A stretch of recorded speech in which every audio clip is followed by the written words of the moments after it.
Students students आज की जो क्लास है वो जो कक्षा 12 में पढ़ रहे बच्चे जो 2024 में कक्षा 12 के मेन एग्ज़ाम में बैठने वाले हैं उनके लिए काफ़ी महत्वपूर्ण है। माध्यमिक शिक्षा बोर्ड अजमेर ने अपना मॉडल पेपर और ब्लूप्रिंट जो है वो कुछ दिन पहले ही रिलीज़ किया है और उसी के अनुसार जो अपना पेपर आने वाला है। तो आज की जो क्लास है वो सारे के सारे कक्षा 12 में पढ़ने वाले बच्चे उनके लिए काफ़ी महत्वपूर्ण है, क्योंकि एक प्लानिंग उन्होंने दी है कि आप इस तरीके से अपनी तैयारी करो और पेपर जो है वो इसी प्लानिंग के तहत आएगा और इसी से अपने को पढ़ना है। अगर इस प्लानिंग के तहत पढ़ेंगे तो निश्चित रूप से अपने को बेनिफिट मिलेगा इसमें। हालांकि कोई ज़्यादा लंबा चौड़ा सिलेबस है नहीं अपना, लेकिन फिर भी ये जो प्लानिंग है इसके तहत अगर पढ़ेंगे तो हमारे एक एक नंबर जो है वो काफ़ी महत्वपूर्ण है, ताकि हमारे कोई किसी प्रकार की कोई प्रश्न कटे नहीं। और इस बार जो ऑब्जेक्टिव टाइप प्रश्न जो है, छोटे प्रश्नों की संख्या जो वो काफ़ी बढ़ा दी है, बड़े प्रश्न काफ़ी कम है। तो छोटे प्रश्न जब आते हैं एग्जाम में तो छोटे प्रश्नों के लिए हमें बहुत ही डीपली अध्ययन करना पड़ता है, क्योंकि छोटे प्रश्न जो है ना वो कई बार थ्योरेटिकल पूछ लेता है तो कई बार मैथमेटिकल टाइप का पूछता है। तो दोनों ही तरीके के प्रश्नों को अपने को ध्यान से पढ़ना, जहाँ से छोटा प्रश्न बने उस ऐसे प्लानिंग के अंदर उन्होंने दिया है कि यहाँ से छोटे प्रश्न पूछे जा रहे हैं और यहाँ से बड़े प्रश्न पूछे जा रहे हैं। तो ये बहुत ही ध्यान से इसको समझना है और ध्यान से समझेंगे तो निश्चित रूप से इसका बेनिफिट जो है वो आने वाले एग्जाम में अपने को मिलेगा। ठीक है, देखो क्या है कि ये उन्होंने पेपर की प्लानिंग दी है और उसमें इस प्रकार से जो पर्सन है और जो अंक हैं यानी क्वेश्चंस जो हैं उनको और जो आपके मार्क्स हैं उनको जो है ना इस प्रकार से उन्होंने डिवाइड किया है। अब अपने टोटल चैप्टर जो है ना वो है 13 चैप्टर हैं और पहला चैप्टर जो है वो रिलेशन एंड फंक्शन का है। ठीक है, हो सकता है कि अपने उसमें बुक के ऊपर कंपोजिट फंक्शन भी लिखा हो, संयुक्त फलन भी लिखा हो। ठीक है, तो पहला जो चैप्टर है ना उसमें से अपने को 3 नंबर के प्रश्न मिलने हैं और 3 नंबर के प्रश्न में एक प्रश्न तो आएगा छोटा और एक है 2 नंबर का। मतलब ये एक एक नंबर के जो मैंने लिखे हैं ना ये सब एक एक नंबर के प्रश्न है।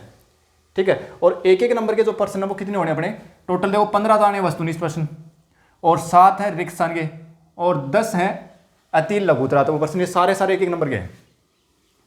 ये सारे जो क्वेश्चन है ना ये सारे क्वेश्चन एक एक नंबर के हैं। तो कितने हो गए टोटल 15 और 7 22 और 10 32 प्रश्न हो गए, जो एक एक नंबर के 32 प्रश्न आने हैं। और लघुतरात्मक प्रश्न जो है वो है 12 जो 2 नंबर के आने हैं। 4 है दीर्घ उत्तरीय टाइप के प्रश्न, मतलब थोड़े से लघुतरात्मक प्रश्न से थोड़े से बड़े। ठीक है, वो 4 क्वेश्चन आने हैं। तो 12 तो लघुतरात्मक हो गए तो 24 तो इसके हो गए और टोटल 32 ये हो गए और 4 प्रश्न आने हैं दीर्घ उत्तर टाइप के। तो ये प्रश्न जो है ना दीर्घ उत्तर टाइप के जो प्रश्न है ना इसमें एक प्रश्न 3 नंबर का हुआ, ये टोटल है 12 नंबर के और 4 प्रश्न जो 3 प्रश्न है वो निबंधात्मक आने हैं, यानी कि आपके बड़े क्वेश्चन आने हैं 4 प्रश्न और वो पर्सन जो है ना 3 पर्सन आने हैं। एक पर्सन 4 नंबर का होगा तो 4 3 12 नंबर वो हो गए। और इस प्रकार से अगर इनको जोड़ोगे ना तो ये टोटल नंबर जो है वो अपने 80 नंबर बन जाते हैं, यानी 80 नंबर का अपना पेपर होना है। और पर्सन आने हैं अपने पास 51। तो पर्सन खूब है, लेकिन इसमें से 32 क्वेश्चन जो है ना वो छोटे हैं। ठीक है, और करीब सभी चैप्टर में से छोटा पर्सन लिया गया है। केवल एक चैप्टर को छोड़ दें जो अपना लीनियर प्रोग्रामिंग का जो चैप्टर है ना इसमें से केवल एक ही प्रश्न आएगा, वो 4 नंबर का आएगा। बाकी सभी में छोटे प्रश्न आ रहे हैं। तो छोटे प्रश्न आ रहे हैं इसका मतलब छोटे प्रश्नों के लिए तो अपने को बहुत ही ध्यान से पढ़ना पड़ेगा, हर चीज़ को डीपली पढ़ना पड़ेगा। ठीक है ना। अब इसमें कोई डेफिनेशन संबंधित प्रश्न भी बन सकता है।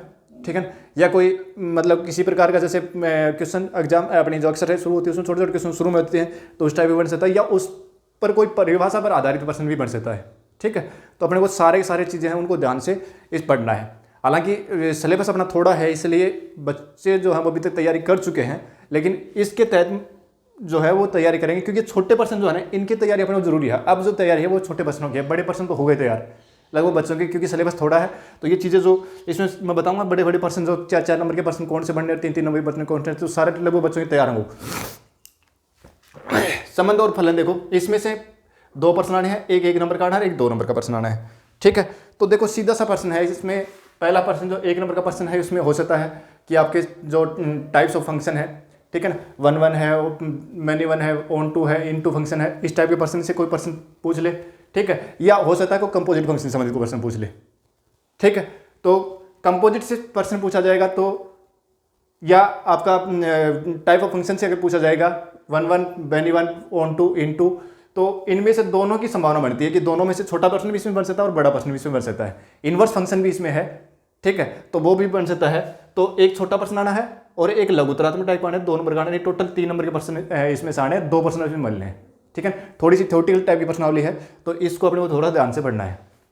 दूसरा है इनवर्स ट्रिग्नोमेट्रिकल फंक्शन। ये जो एक्सरसाइज है ना, ये बहुत बढ़िया, मतलब इसमें तो सारे पर्सन एक नंबर डाल दिए, 4 पर्सन आएंगे, चारों पर्सन एक नंबर के आएंगे। इसका मतलब इसमें जो बड़े पर्सन है ना, उसमें से कोई पर्सन इसमें से नहीं आने वाला है, छोटे छोटे पर्सन इसमें से पूछ जाने हैं, ठीक है। तो एक एक नंबर के चारों पर्सन एक एक नंबर के आने हैं, ठीक है। हो सकता है इसमें बहुत सारे फॉर्मूले हैं, फॉर्मूले पर कोई क्वेश्चन आ जाए, या हो सकता है कि इनवर्स फंक्शन उसका वैल्यू निकालना जाए, या हो सकता है कि उसके डोमेन से या आपकी रेंज से संबंधित कोई क्वेश्चन पूछ ले, ठीक है। फिर आता है अपना मैट्रिक्स आयु। मैट्रिक्स के अंदर जो है ना, ये पर्सन है 3 और इसमें एक पर्सन आना है एक छोटा और 2 पर्सन आने हैं अपने 2-2 नंबर के। अब एक पर्सन छोटा जो आना ना, वो तो मतलब शुरू के अंदर हमें टाइप्स ऑफ मैट्रिक्स है वहाँ से, या हो सकता है कि मैट्रिक्स की जो कोटि जो है वहाँ से संबंधित कोई पर्सन पूछ ले, ठीक है। और फिर ये 2 छोटे बड़े पर्सन आने हैं, तो इसमें जो उसकी प्रॉपर्टीज दे रखी हैं कि मैट्रिक्स का ट्रांसपोज है उस पर आधारित होगी, या इन्वर्स से संबंधित को बात, हालांकि इन्वर्स वाला टॉपिक इसमें है नहीं, ठीक है। तो मैट्रिक्स से छोटे छोटे पर्सन है इसमें, ठीक है। तो ये पर्सन मेरे हिसाब से, ये जो कोई भी अगर पर्सन आता है इस एक्सरसाइज में, तो किसी बच्चे गलत होने की संभावना इसमें नहीं है, ठीक है। तो इसमें एक पर्सन एक नंबर का, 2 नंबर के पर्सन मिलने हैं, टोटल 3 पर्सन मिलने हैं और टोटल मार्क्स होंगे 5, ठीक है। फिर डिटर्मिनेंट के अंदर से अपने को मिलने हैं 4 पर्सन, 3 पर्सन तो मिलने हैं एक नंबर के और 1 पर्सन मिलना अपने को 2 नंबर का, और पर्सन मिलेंगे टोटल इसमें से 4 और नंबर होंगे 5। तो इसमें से भी मुझे नहीं लगता कि इसमें कोई ज़्यादा कठिन पर्सन इसमें बनने वाले हैं, क्योंकि प्रॉपर्टी जो थी इसकी वो तो इसमें इस बार छोड़ी नहीं है, और बाकी जो क्वेश्चन वो छोटे छोटे हैं, आराम से हो जाएंगे, कोई ज़्यादा बड़ी है नहीं। अब बात आती है यहाँ से कंटिन्यूटी एंड डिफरेंशियबिलिटी, सांतत्य और अवकलनीयता के ऊपर जो है, इसमें से पर्सन बनने अपने 5, एक नंबर का 2 नंबर और 2 नंबर, मतलब 2 एक नंबर के, 3 2 नंबर के, टोटल मार्क्स होंगे अपने 8, ठीक है। अब इसमें कंटिन्यूटी भी पर्सन आएगा, डिफरेंशियबिलिटी भी पर्सन आएगा, ठीक है। इनमें दोनों के अंदर जो पर्सन आने की संभावना है वो ये मान के चलो कि एक तो अननोन वैल्यू, जैसे अपने सी की वैल्यू निकालना है, के की वैल्यू निकालना है, इस प्रकार पर्सन है अपने बुक में, इस टाइप का पर्सन, एक पर्सन तो उस टाइप का मिलेगा 100%, ठीक है। और एक पर्सन हो सकता है 2 नंबर में वो पूछ ले कि इसको कंटिन्यूस चेक करो या इसको डिफरेंशियल चेक करो, ठीक है। और एक पर्सन इसमें से 2 नंबर का पर्सन वो फिक्स है कि एक उसका फंक्शन और उसकी पावर फंक्शन, उसका डिफरेंशिएशन करना है, यानी x की पावर x का डिफरेंशिएशन करना है x के रेस्पेक्ट में। वो जो क्वेश्चन है, वो क्वेश्चन उस टाइप का क्वेश्चन जो है वो एग्जाम में बनेगा 100%, उसमें से 1% वो बनेगा, ठीक है। और उसके बाद में एक पर्सन जो है वो हो सकता है इसमें इन्वर्स से संबंधित वो है, इन्वर्स टाइप के फंक्शन है, उनके भी अपने को डिफरेंशिएशन निकालने पड़ते हैं, तो उस टाइप से पर्सन बन जाए, ठीक है। तो इसमें से दोनों टाइप के पर्सन बनेंगे, 2 नंबर के और एक नंबर का, कुल मिला के 5 पर्सन आने हैं, 8 नंबर इसमें है, ठीक है। इस एक्सरसाइज में से पर्सन गलत होने की संभावना ज़्यादा रहेगी, ध्यान से इसको पढ़ना है, ठीक है ना। क्योंकि 2 तो ये डिफरेंशियबिलिटी और आपकी कंटिन्यूटी जो है, इनमें से पर्सन आएगा, तो उसमें से सी की वैल्यू निकालना वो ईजी आ जाएगा, तो बहुत बढ़िया बात है। हो सकता है इसमें 1-2 पर्सन थोड़े से डिफरेंशियबल और कंटिन्यूस चेक करने वाले जो हैं, उस पर कोई अगर थोड़ा सा बुक से हटके कोई थोड़ा सा अपनी तरफ से बना देगा तो थोड़ा हो सकता है जटिल बन जाए। बाकी अगर सारी चीज़ें अपने दिमाग में अच्छे से फीड कर रखी हमने, पढ़े अच्छे से, तो वो आराम से हो जाएंगी, ठीक है। फिर उसके बाद में आता है अवकलज के अनुप्रयोग, एप्लीकेशन है डिफरेंशिएशन के। तो इसमें से जो है वो अपने पर्सन आने हैं, इसमें भी कुल मिला के 5 पर्सन आने हैं, तो और 5 पर्सनों में से 4 तो है 1 नंबर के और 1 पर्सन है 2 नंबर का। अब ये 2 नंबर का पर्सन जो है ना, ये तो फिक्स है, उचिष्ट और निम्निष्ट, यानी मैक्सिमा और मिनिमा में से 1 पक्का आएगा, ये तो 2 नंबर वाला तो उसमें से है, ठीक है। बाकी 1 नंबर के पर्सन जो है ना, वो आपके टेंजेंट और नॉर्मल भी है इसमें, और आपका वो आपके परिवर्तन की दर है उस पर भी पर्सन है, ठीक है। और आपके वर्तमान और आसमान, यानी इंक्रीजिंग और डिक्रीजिंग फंक्शन भी है, उनमें से पर्सन जो है वो एक इनमें से बन जाएगा। और ये जो 2 नंबर वाला पर्सन है ना, ये तो न्यू मान के चलो 99.9% चांस है कि मैक्सिमा और मिनिमा, यानी उचिष्ट और निम्न से पढ़ना है। ये छोटे छोटे पर्सन जो है, इनमें से सारों में छोटे छोटे एक नंबर के प्रश्न पूछ लेगा कि वर्तमान और आसमान के लिए कोई आपको पूछ लेगा कि भाई इसका प्रांत बताओ किस मतलब उसमें इंटरवल में वर्तमान और ह्रासमान है वो पूछ लेगा, या हो सकता है कि कोई टॉप पॉइंट दे देगा उसके ऊपर चेक करवा लेगा कि वर्तमान है या ह्रासमान है। ठीक है, कोई टेंजेंट का आपका स्लोप पूछ लेगा, या टेंजेंट की इक्वेशन पूछ लेगा, या आपका नॉर्मल की इक्वेशन पूछ लेगा। ठीक है, तो ये सारे प्रश्न इसमें बनते हैं, छोटे छोटे प्रश्न इसमें बनेंगे। एक प्रश्न बड़ा आएगा 2 नंबर का, ठीक है ना, इन लघुत्तरा टाइप का प्रश्न आएगा, बाकी 4 प्रश्न 1 नंबर के आने हैं। ठीक है, फिर आता है इंटीग्रेशन। इंटीग्रेशन में अपने प्रश्न आने हैं टोटल 6। ठीक है, और 6 में से देखो 3 प्रश्न आएंगे 1 नंबर के, कोई दिक्कत नहीं होगी।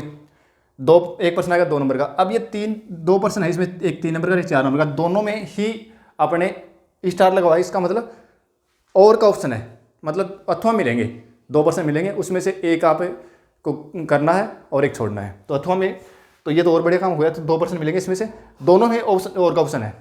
ठीक है, और इसमें 3 और 4 में जो है ना, एक तो वो जो आपके प्रॉपर्टीज जो है इंटीग्रेशन की, ठीक है, उसके ऊपर एक क्वेश्चन है, यानी अवकलन के जो गुणधर्म है ना उनके ऊपर प्रश्न आएगा। एक प्रश्न तो उसमें से आएगा, मान के चलो कि 3 या 4 में से एक तो उसमें से आएगा, तय मान के चलिए। ठीक है, और एक प्रश्न जो है वो हो सकता है कि अपने आंशिक भिन्नों में तोड़ के अपने किया था उसमें से आ जाए, या हालांकि इंटीग्रेशन में तो सारे शुरू के 1-2 एक्सरसाइज छोड़ दें, बाकी सारे एक्सरसाइज जो हैं, या एक वो लास्ट वाला एक्सरसाइज छोड़ दें, तो इसमें लगभग सारे प्रश्न जो है ना वो ठीक ही हैं। तो कोई भी प्रश्न इसमें बन सकता है, और ये जो है इसमें कुल मिला के 6 प्रश्न अपने आने हैं, और थोड़ा सा ध्यान से इसको पढ़ना पड़ेगा क्योंकि इसमें भी गलती होने की संभावना रहेगी। ठीक है, क्योंकि इसमें कई बार ये पूछता है, जैसे मान लो कि अपने को ये ध्यान में कि ए की पावर एक्स का एक्स के रेस्पेक्ट में अपन डिफ्रेंशिएशन करते हैं, तो ए की power x upon log of a करते हैं। ठीक है ना, लेकिन वो यहाँ पर ये ना पूछ के कई बार ये पूछ लेता है कि ए की पावर एक्स का ए के रेस्पेक्ट में करो। ठीक है ना, तो फिर ये एक्स की पावर एन फॉर्म बन गई, और उस समय इसका इंटीग्रेशन करना है, इंटीग्रेशन करें तो इसका इंटीग्रेशन क्या होगा, ए की power x plus 1 upon x plus 1, मतलब ये एक्स की पावर एन फॉर्म बन गई फिर। ठीक है, तो इस टाइप का प्रश्न जो है ना वो यहाँ भरम डालेगा, 1 नंबर का प्रश्न बनेगा, और वो ध्यान से पढ़ना है कि पूछना क्या चाह रहा है। ठीक है, तो यहाँ से अपने को थोड़ा ध्यान से पढ़ना है। फिर उसके बाद में आता है अपना अवकल समीकरण। अवकल समीकरण जो है ना, इसमें भी अपने पहले ये देखो समाकलन के अनुप्रयोग, मतलब इनके एप्लीकेशंस हैं डिफरेंशिएशन इंटीग्रेशन के, और उसमें से 3 प्रश्न आने हैं, एक नंबर, 2 1 नंबर के और एक 2 नंबर का प्रश्न। ठीक है, और ये भी अपने 4 नंबर के हैं। ठीक है, और इसमें से मतलब छोटी सी आधी एक्सरसाइज तो इसमें से हटा दी गई है, तो छोटा सा पार्ट है, तो इसमें कोई गलती होने की संभावना नहीं रहेगी। छोटा सा, हालांकि इसमें थोड़ा सा छोटा टाइप का प्रश्न बन सकता है, तो थोड़ी थ्योरेटिकल चीज़ें जो है उनके ऊपर थोड़ा ध्यान रखना अपने को। ठीक है, फिर आता है अवकल समीकरण।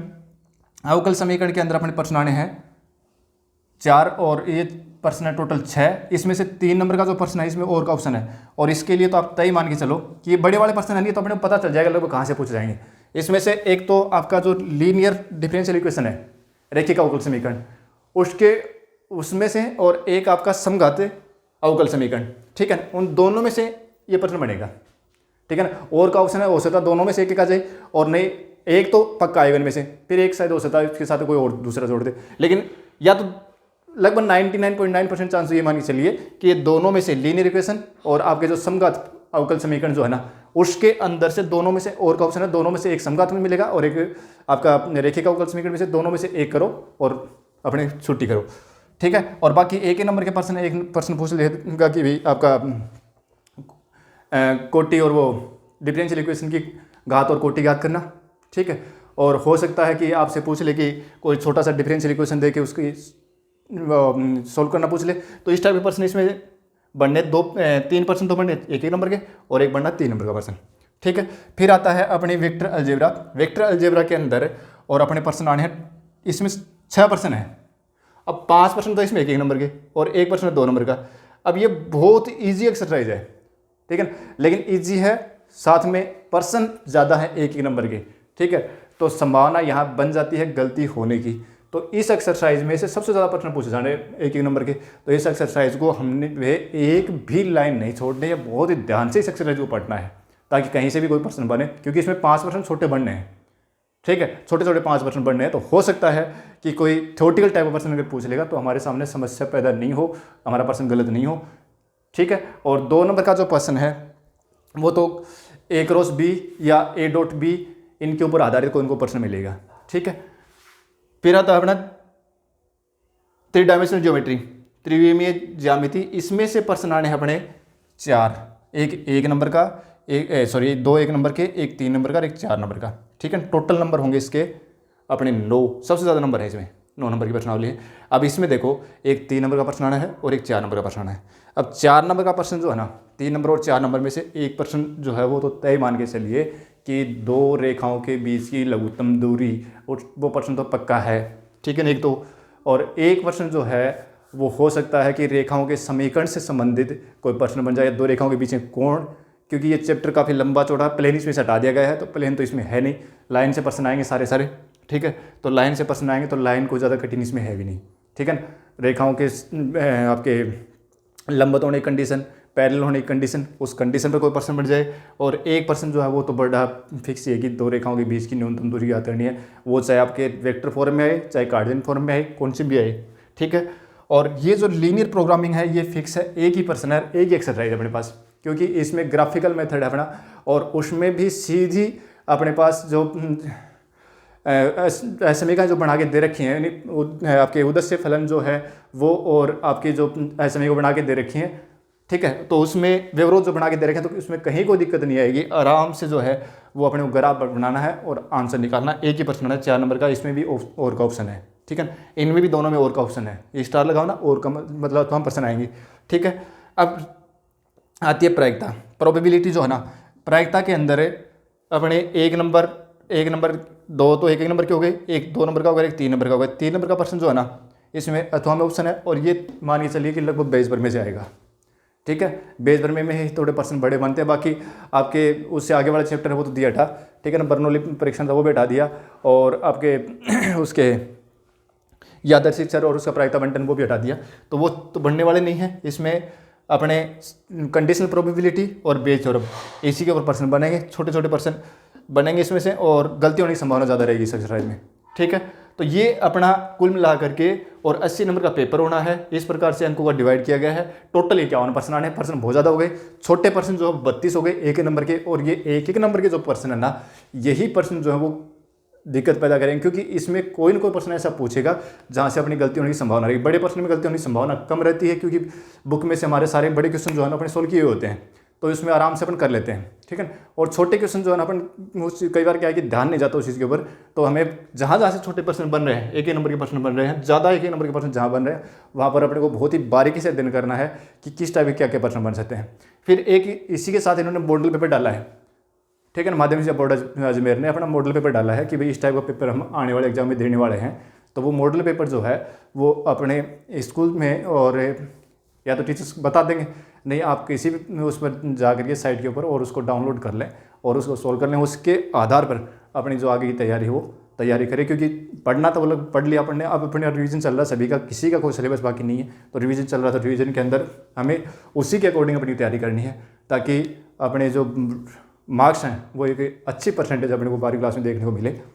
ठीक है, और अब बात आती है कि हालांकि मैंने काफ़ी लेट शुरू किया था, और कुछ मैंने करवाई हैं क्लासें ऑनलाइन भी, जैसे मैंने प्रोबेबिलिटी पूरी करवा दी है, और ये वेक्टर अलजेब्रा करवा दी, और ये त्रिविमीय ज्यामिति भी करवा दी। मैंने बेस 12वीं क्लास का लिया है, लेकिन इसमें कुछ एडिशनल चीज़ें मैंने डाल दी। ठीक है, तो अगर पढ़ना चाहें तो वहाँ पर मैंने बता रखा है कि जैसे वेक्टर अलजेब्रा शुरू से पढ़ो, उसमें 5 या 7 वीडियो हैं सारे, उसमें शुरू, फिर उसके बाद में जब प्लेन शुरू किया तो मैंने कहा कि यहाँ से 12वीं क्लास के बच्चों को नहीं पढ़ना है। ठीक है, सारे क्वेश्चन अपनी बुक के हैं वही क्वेश्चन करवा रखे हैं, और इस 3D में भी यही है। सदी वेक्टर अलजेब्रा जो है ना उसमें 2 या 3 क्लास लास्ट की जो है ना वो कम एडिशनल है, और इसमें इसमें 3D के अंदर जो है इसमें अपने प्लेन जो है वो छोड़ के बाकी सारा पढ़ना है। और ये प्रोबेबिलिटी जो है इसमें लास्ट की 3 क्लासें उसको छोड़ के 2 क्लासें उनको छोड़ के बाकी ये भी सारी डाल रखी हैं, और उसके बाद ये 3 चैप्टर पूरे हो गए। ठीक है, अभी शायद हो सकता है कि बहुत जल्दी जो है वो मैं ये क्योंकि यहाँ से थोड़े से बच्चों की दिक्कत आती है, और कई बच्चों की शिकायत थी कि यहाँ से क्वेश्चन जो है वो थोड़े से कठिन बनते हैं, दिक्कत आती है हमें। तो ये कैलकुलस का जो पार्ट है ना, हम कोशिश करेंगे इसी को शुरुआत करें, क्योंकि ये कैलकुलस का पार्ट जो है काफ़ी लंबा चौड़ा है, यहाँ से लेकर के और यहाँ तक का, यानी कुल मिला करके 5, 5, 10 और 6, 16 और 3 19 और 4 23% इसमें से आने हैं। और नंबर कितने हो गए इसके 8 4 14 और 12 26 और 4 30 और 6 36 नंबर का जो है ना कैलकुलस का पार्ट है ये अपने आने हैं। तो देखेंगे इसमें से कुछ करवा दूँ, कुछ हेल्प अपन और कर देंगे। बाकी जो अपनी क्लास है वो तो क्या है कि कंपटीशन के लिहाज से है कि पहले इसको तैयार करो और फिर इसमें एडिशनल चीज़ ऐड करो ताकि हम 12 क्लास के बाद में जब कंपटीशन में बैठें तो हमारे सामने कोई दिक्कत नहीं आए, ठीक है ना। तो ये बेनिफिशियल तो कक्षा 12 के लिए भी है, ठीक है, क्लासेज जो, क्योंकि चीज़ आधार वही है और फिर उसके बाद में एडिशनल चीज़ें अपने और ऐड कर रखी हैं तो वो अपने कंपटीशन के लिहाज से। और क्योंकि अभी तो इसमें बहुत कम ऐड किया है, अभी तो बहुत कुछ ऐड करना है आगे, क्योंकि ये अभी जो ऐड कर रहा हूँ वो तो केवल पुराने वाले बुक जो है उसी के अकॉर्डिंग ऐड कर रहा हूँ, फिर तो बाकी बहुत कुछ ऐड करना अपने को। तो आज की क्लास में ये प्लानिंग समझ में आ गई होगी और इसी के तहत अपने को तैयारी करनी है। एक अच्छी प्लानिंग के तहत तैयारी करोगे तो अपना जो रिजल्ट है वो एक शानदार रिजल्ट अपने को देखने को मिलेगा। मिलते हैं अपने अगली क्लास में। Thank you.